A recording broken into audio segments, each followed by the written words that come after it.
بے پناہ گلگت بلتستان میں، پھر کے پی میں انسانی جانوں کا وہاں پر ضیاع ہوا. اب یہ شدید طغیانی پنجاب کے میدانوں سے گزر رہی ہے، اور اس کا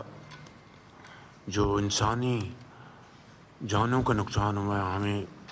سب کو اس کے اوپر بہت دکھ ہے. اللہ تعالیٰ ان کو جنت الفردوس میں جگہ عطا فرمائے اور ان کے گھر والوں کو صبر جمیل عطا فرمائے. اس حوالے سے جو کاوشیں پنجاب حکومت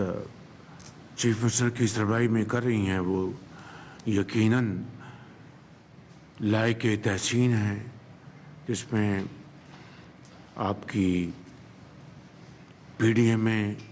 1122 ہیلتھ، اریگیشن اور پولیس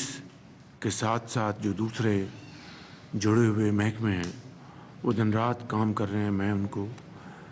دل کی گہرائیوں سے مبارکباد پیش کرنا چاہتا ہوں. اسی طرح سے ہمارے جو یہاں پر فیڈرل منسٹر بیٹھے ہیں، ان کے صاحبزادے جو ایم پی ہیں، اور ساتھ ہمارے جو پولیٹیکل یہاں کی ناروال کی جو لیڈرشپ ہے، میں ان کا بھی شکریہ ادا کرنا چاہتا ہوں. میں چیئرمین این ڈی اے میں اور ان کی ٹیم کو اور افواج پاکستان کو اور ان کی جو اٹیچمنٹس ہیں، جو دن رات یہاں پر سول ایڈمنسٹریشن کے ساتھ جو کام کر رہی ہیں، دن رات ہیلی کاپٹرز مہیا کر رہی ہیں، بوٹس مہیا کر رہی ہیں، اور اس طرح دوسری جو انتہائی اہم جو ریکوائرمنٹس ہیں وہ مل کر جو کام، تو یہ اصل میں ایک سینس آف کوآپریشن ہے حکومت پنجاب کا اور تمام متعلقہ اداروں کا، جو دن رات ٹیم ورک کی شکل میں جو کام ہو رہا ہے. میں سمجھتا ہوں کہ یہ وہ ٹیم ورک ہے جس کا الحمدللہ آج جس کا نقصان بہت زیادہ ہو سکتا تھا، وہ اس کو منیمائز کیا جا رہا ہے. میں سمجھتا ہوں کہ یہ 2022 میں جو اس طرح کی آفت آئی تھی، کلاؤڈ برسٹ ہوئے، فلیش فلڈز آئے، اور پھر جو تباہی ہوئی، اور 2022 کی تباہی کا مین جو نشانہ تھا وہ صوبہ سندھ تھا اور بلوچستان تھا، اور اس کے بعد کسی حد تک کے پی اور پنجاب کے 1.5 جنوبی اضلاع تھے، اور لاکھوں ایکڑ زمینیں کھڑی فصلیں تباہ ہو گئی تھیں، اور کئی سو بلین ڈالرز کا پاکستان کی معاشی جو ہماری جو اس کو نقصان پہنچا.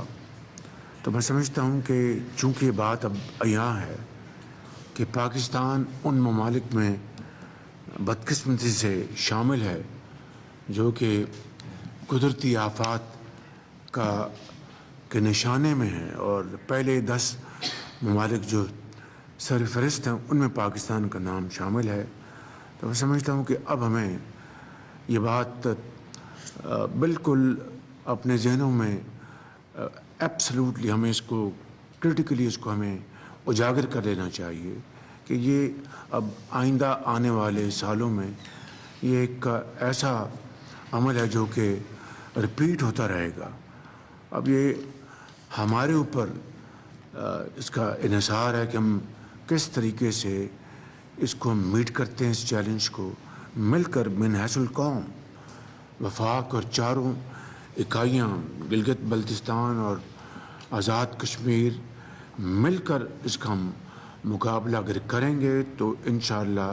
اللہ تعالیٰ کا فضل و کرم شامل حال ہوگا. تو اس کے لیے یقیناً صوبوں نے اپنے لیول پر تیاری کرنی ہے، پی ڈی ایم ایز ہیں، وفاق کے لیول پر این ڈی ایم اے ہے، اور پھر ساتھ جتنے بھی ایلائڈ ڈپارٹمنٹس ہیں، اینٹیٹیز ہیں، انسٹیٹیوشنز ہیں، ان کو مکمل پریپیئرڈنس دکھانی ہوگی. مگر سب سے بڑھ کر جو